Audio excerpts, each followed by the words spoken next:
Huwag kang masyadong mayabang. Baka bumagsak ka na hindi mo namamalayan.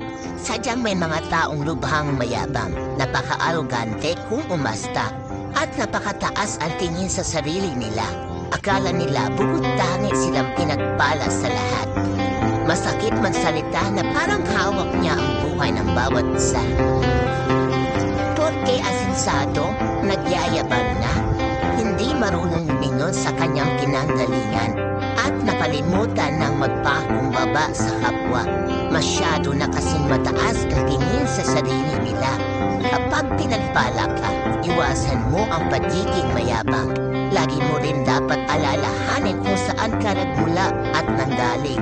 Dahil walang natutuwa sa taong mahangin at mayabang.